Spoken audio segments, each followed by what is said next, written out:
I've spent years on the Hollywood saloon beat, and I've noticed a very peculiar thing.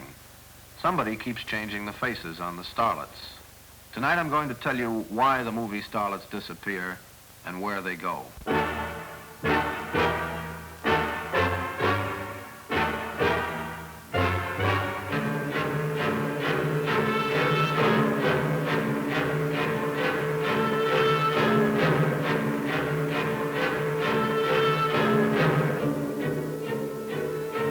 Confidential File.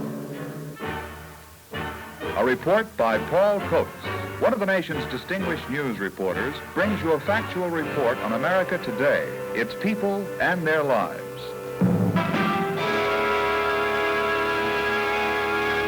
Before we get too far into the story, perhaps I'd better disenchant the more hopeful members of the audience. You're not going to be regaled with flaming tales of lecherous old producers and eider-down casting couches. The story of the Hollywood Starlet is an economic story, the story of one of the world's most highly specialized industries. Stars can remain stars for 20 years. A director, even if he's a second-rate one, can work until he's eligible for Social Security. The technicians, the makeup people, the character actors have just about as much stability and security as the industry itself has.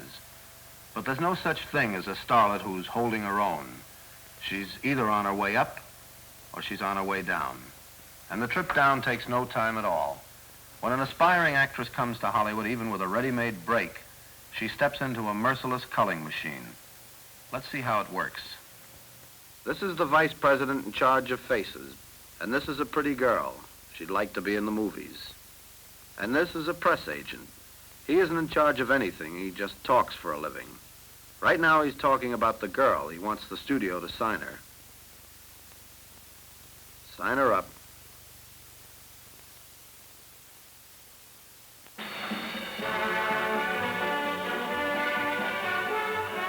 They always arrive by return mail, and the only reason they take a plane is that there are no regularly scheduled rockets. There she is, fresh and triumphant, from a Midwestern beauty contest to Hollywood non-stop.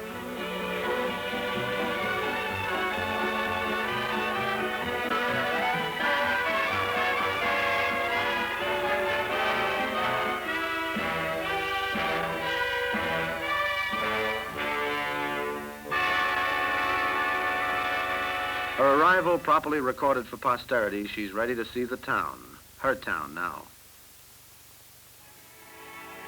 This is a pretty big moment. She's not unimpressed by Hollywood in all its stuccoed splendor.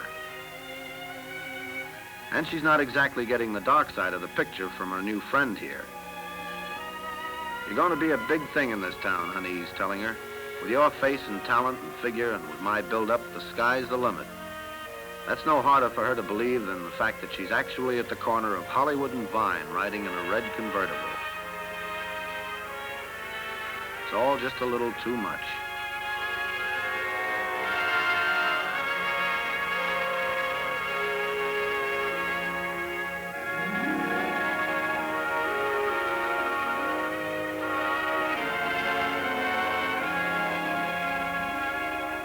Home is where the heart is, but in Hollywood, if you have the wrong phone prefix, you're dead.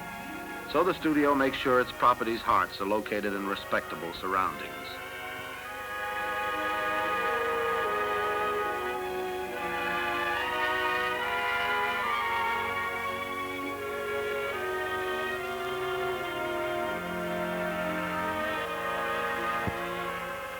They've even got a swimming hole out in the backyard.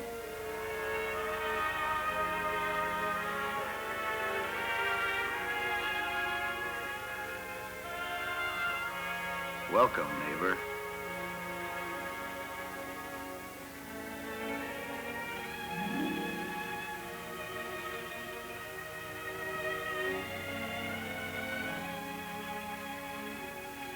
It's not much, but it'll keep her warm and dry until the first few pictures are in the can. You'll notice she sat down rather gingerly. That's because she's afraid any abrupt movement would wake her up, and she doesn't want to wake up.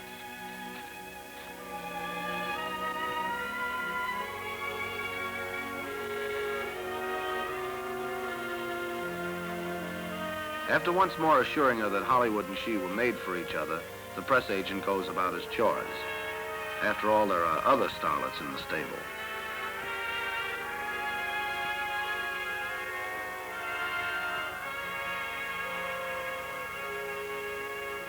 Portrait of a Cinderella with a no chimes at midnight clause in her contract. Her first visit to the studio, her first day at work.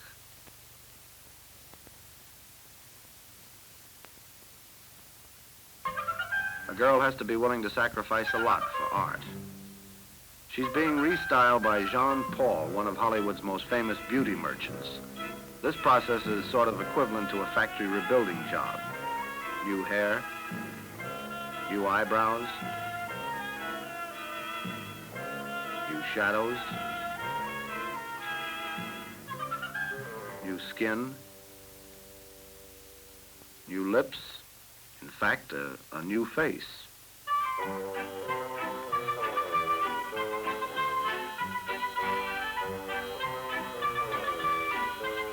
An actress's legs have got to know more than just how to hold her up. So she's enrolled in the ballet school of Madame Etienne.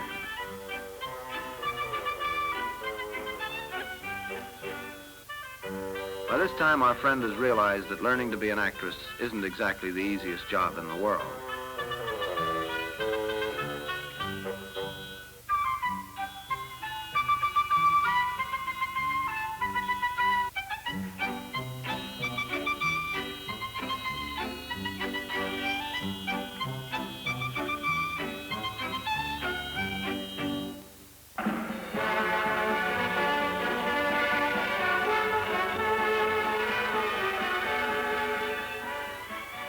Her first screen test. You'll notice I said first. Many actresses have made a dozen before they paid off, and many more have made dozens that never paid off. It's also her first contact with a film director. Up until now, everyone's told her how wonderful she is, but this guy's actually criticizing. Imagine.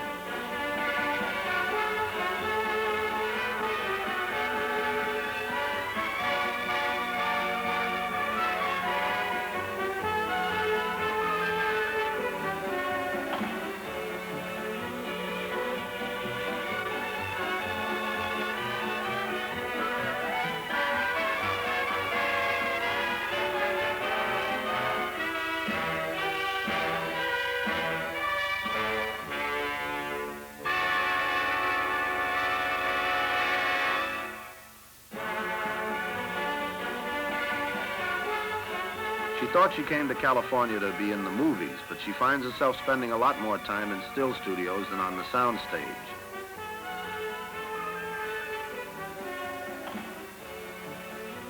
And the talking man is always there in the background, talking. Just a little higher, please.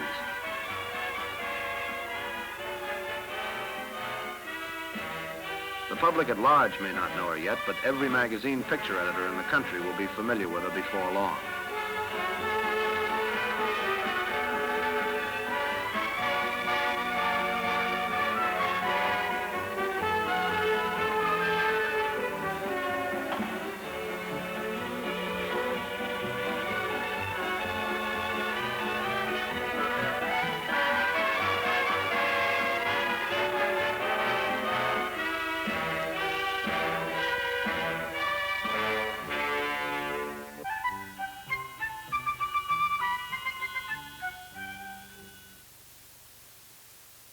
This is really it. The first night out on the Sunset Strip. A table in a prominent place. And for an escort, an up-and-coming young actor chosen by the talking man and blessed by the head of publicity.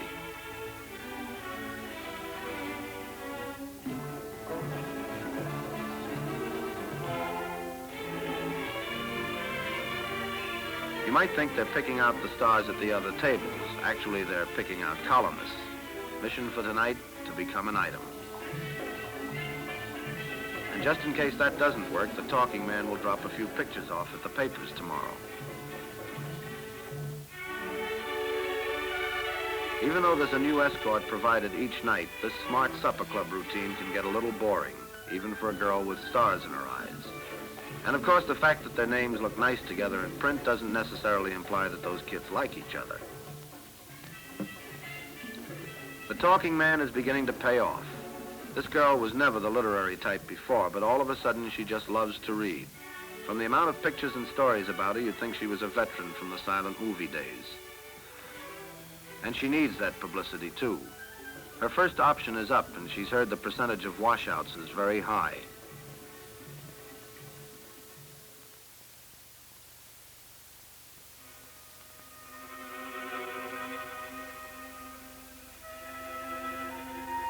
Hollywood's a funny town. 100,000 faces, some of them worth $45 a week, some $15,000 a week. And sometimes you have to look twice to tell the difference. That car hop, she could swear she's seen her somewhere before. Could she be from last year's crop of starlets? This is an option time talent conference. It's strictly business. You decide the extent of your investment, its potential value, and its relationship to production plans. And then you decide whether to go ahead with it or not.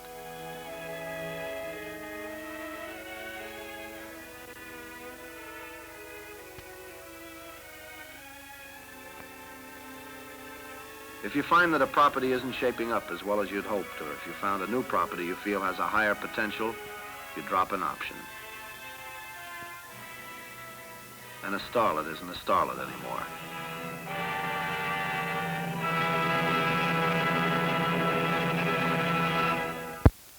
May I have your name, please? Joan Kerr. And your age? 22. Your occupation? Actress. Where were you born, Joan? Boston. And when did you first get interested in show business? When I was in grammar school, I played in a lot of little theater work. How old were you, though, when you did your first professional job? I was 14, and I worked with the Catholic Theater Guild. What play was that? Stage door. And then you came to Hollywood and tried to crash pictures? Yes. And you've been trying ever since? Yes, I have. Have you made any pictures? Mr. Coates, the film you saw tonight was the only picture I've made. Has there been no interest in you as a motion picture actress? Well, a man approached me while I was eating dinner with my mother, and he told me he was an agent. How long ago was this? It was 2 years ago. And he asked me if I'd like to sign with his agency. Did you take him seriously? Not at first, but he was with a very reputable firm, and I made an appointment and signed with them. And what developed out of this? Well, they advised me to study with a dramatic coach, and about 4 months later, I made my first screen test. And how did it come off? Well, it was my first test, and I was very, very nervous in front of the camera. Did anything come of it? No. Did you get a second chance? Yes, I did. You tested with another studio? Yes. Major studio? Yes, major. And what was the result of that? Well, they said they liked it very much, but there were no roles at the present time. Are you still trying to break into pictures? Yes. How have you been able to support yourself during all this time? Well, I've been a photographer's model. Can you make much money as a photographer's model, Joan? You average about $15 an hour. And how much does that average out to a week for you, though? About $30 a week. What kind of a standard of living has this routine allowed you, Joan? A very meager one. Well, for example, do you have a car? No, I don't have a car, and you're continuously in debt, and so on. Well, if it was necessary, do you have anything you could hawk? Yes, I have a stove. A mink stove? Is there any other kind? When was the last time you got a paycheck? Last July. And what was that for? Dancing. And how long do you think you could go without working? Oh, probably about a couple of months. And what'll you do if you get no work? Well, I'll have to return to dancing at night and looking for acting jobs in the daytime. Have you ever thought about giving up your idea of being an actress? Yes, at times I become very discouraged and think about it. And what's the toughest part of being a starlet in Hollywood, Joan? Not being discouraged. Well, thank you very much for your cooperation tonight. Thank you. I'd like you to see a short excerpt from a feature film. It was called 10 Tall Men, and it starred Burt Lancaster and Miss Jodie Lawrence. So, you're the same low breed as your men.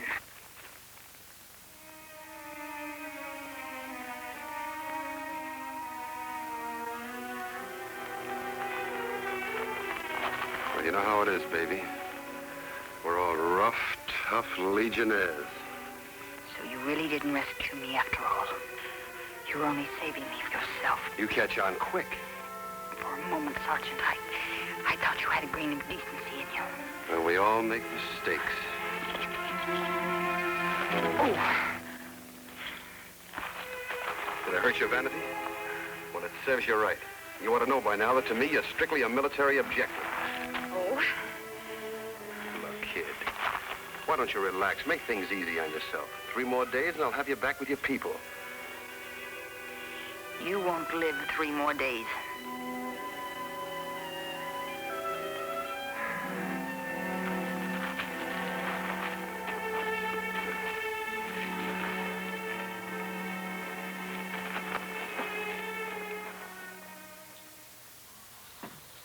May I have your name, please? Jodie Lawrence, Your age 24. and your occupation. I'm a waitress. May I ask how much you earn? $25 in salary, and the tips usually amount to $25. How long have you been a waitress, Jodie? Approximately 6 months. And before that, you were a motion picture actress. Yes, sir. Were you a starlet? No, Mr. Coates, I feel that I'd progressed beyond that point. I believe I was on the brink of becoming a star. Would you explain that, please? Well, before I started waiting on tables, I co-starred in 7 major films. Where were you born, Jodie? I was born in Fort Worth, Texas. And when did you decide to become an actress? I believe it was right after I saw my first film. And how did you finally break into pictures yourself? After I'd been studying for some time, I came out to California, and I had a chance to go in an interview at a studio, which resulted in a contract. Mm-hmm. And after that, you were well on your way. Yes, sir. After that, I completed 7 major films. Jodie, less than a year ago, you were one of Hollywood's most promising young actresses, and today you're a waitress in a sandwich shop. What happened to your career? Well, is it like the story in our film, the story of the big build-up and then the dropped option? No, Mr. Coates, that was not my story at all. Would you tell me your story? Well, I guess I had the opportunity a lot of girls don't have in this town. And I'm afraid that I destroyed my own chances. And I was not the victim of the so-called system in Hollywood. I wish I could blame it on that, but I'm afraid I have nothing or nobody to blame it on but myself. How do you mean that? Well, I just couldn't conform. And how did you refuse to conform? Well, I thought the most important thing was to be a good actress. And I didn't know that the other things they expected of you were things you had to do. And what were these other things, Jodie? Well, for example, cheesecake and publicity and going out with people you didn't want to go out with just because they said they were the right people. For example, they would ask me to go out with a rising young actor on his way up. And it was true, he may have been on his way up and he may have been a very fine actor, but I wanted to choose my own dates. What about the stories you hear about the producers who make passes? Well, I'm afraid, Mr. Coates, that that's just a myth. I never ran into that kind of trouble. Mm-hmm. And what were some of your other problems? Some of the other problems you had in Hollywood? Well, for example, they'd ask me to attend premieres or nightclubs. And you refused? Yes, sir. Why? Because I didn't care much for nightclubs, and I didn't like somebody telling me how to run my social life. What was the result of all this? Well, the result, as you can imagine, was that I was branded temperamental and hard to get along with. I guess I was pretty much of a fool. Why do you feel you were a fool? Well, if I had known then what I know now, I think I would have handled my career much differently. How would you handle it? I know that the cheesecake and the publicity and being seen is all a very important part in building a star. Jodie, let me ask you, do you ever see any of the actors you used to work with? No, but a little while ago, Mrs. Burt Lancaster, came into the restaurant where I work, and I was a little hesitant at first about saying hello to her, but when I finally did, she was very nice to me. Jodie, have you given up hope of returning to your career? No, Mr. Coates. I don't think I could ever give up hope, because I'm an actress, and that's what I want to be. And what are your plans? To keep on studying, to keep on working, keep on hoping. Well, Jodie, you're a very fine person, and I want to wish you all good luck. Out of every bumper crop of starlets, one or two hit the jackpot. Luck and connections aren't the only factors of film success. Let's see if we can find out what the others are. May I have your name, please? Milton Stein, And your age? 42, And your occupation? publicist for Columbia Pictures. How long have you been a publicist? Just about 21 years, Paul. I guess during that time you've seen quite a few starlets come and go, haven't you? Yes, I have. What about the starlets that didn't hit? How many of them were there? Far too numerous to mention. How does a studio pick a girl for grooming? Today, of course, television is a primary source, but there's the nightclubs, stage, radio, and many fields. Tell me something, Milt. Did you work at Columbia with Jodie Lawrence, the starlet we just talked to? Yes, I did. As a matter of fact, I took Jodie down to City Hall on her first contract approval, and then had to take her into the 10th floor press room for pictures and interviews. Milt, not many of the starlets make the grade. Why do they wash out? Well, Paul, it isn't that they were not good, because they had to be good in the first place to be signed. But at the time, their options are dropped. The studio probably does not have something for them. And when that does take place, very often, in a short time, another studio finds that they can use that particular personality, and they do. In other words, what you're saying is that if a girl doesn't have enough money to keep herself going until another studio picks her up, and that's what causes most of them to wash out. That's correct. Well, what happens to them when they do wash out? Some of them go home, but most of them stay around town hoping for another chance, that big chance. Well, how do they eat while they're hoping? A good many of them become stenographers, secretaries, waitresses, hat check girls. But the majority of them wait around here for, as you say, that second chance, huh? Yes, Paul. And do many of them get the chance? Not many, Paul. Well, Milt, thank you very much for your cooperation. Thank you, Paul. We've talked a lot tonight about the 1 in 1,000 chances of success, and I thought perhaps you'd like to meet the 1 in 1,000. May I have your name, please? Ruth Roman, And your age? 30, And your occupation? actress. Ruth, I think most people have the impression that you just became a star overnight. Is that true? Well, Paul, it was a pretty long night. It took me 12 years. You mean you worked 12 years before you hit? That's right. When did you first decide you wanted to be an actress? Oh, it was many years ago. It started at a settlement house. I did my first part when I was 8 years old. I played Haman in the story of Esther. What did you think of the odds when you were still struggling, though? Well, it was sort of a 1,000,000 to 1 chance. And you never felt for 1 minute that you might not make it? No, I never did. Do you think that's true of most of the kids that come out here for a career? They're certain that they're going to be the 1 out of 1,000 or 1,000,000? Well, I think unless you want to have this job that badly, you shouldn't come out here. Well, what do you think are some of the reasons why so many kids fail in Hollywood? Well, I think a lot of them are not prepared. I think a lot of young ladies and young men think that it's a very glamorous business, and I think that they think that all they have to do is either be very handsome or very beautiful, and they'll be an actress or be in motion pictures. This doesn't hold true. Well, what's your opinion of the Hollywood Starlet system? Well, Paul, I don't know exactly what you mean by that. I mean the problem of young talent getting jobs in films. I think it's tough. I think it's one of the toughest things in the world. How do you mean? Well, because just to come out here, that doesn't ensure anyone that they're going to get anything. I think if you elect to become an actress, it's like a doctor. No doctor ever becomes a surgeon without studying. The only difference is a doctor has tools. The only tool we have is ourselves. And do you think it's true that some of these kids put much too much emphasis on a good time out here rather than on training and work? I think, unfortunately, that's true, Paul. What would you tell a girl, say, from Kansas who wanted a career in Hollywood? Well, Paul, I'd just tell her one thing. Know your job awfully well. Know what you're doing, where you're going, have a certain amount of money to come along with it, and be sure of yourself. And once she got here, what would you advise her to do then? Well, number one, I think, first of all, she should find a good place to live, like some of the studio clubs we have out here. Get herself a job, and be sure she has a ticket back home. Well, thank you very much, Miss Roman. Thank you, Paul.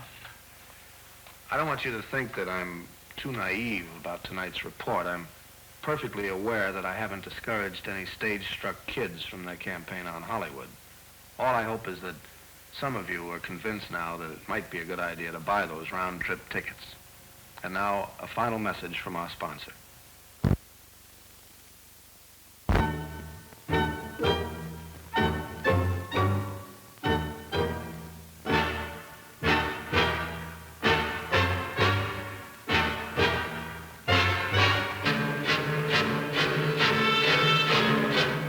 You have just witnessed another authentic report by Paul Coates, distinguished columnist and news reporter.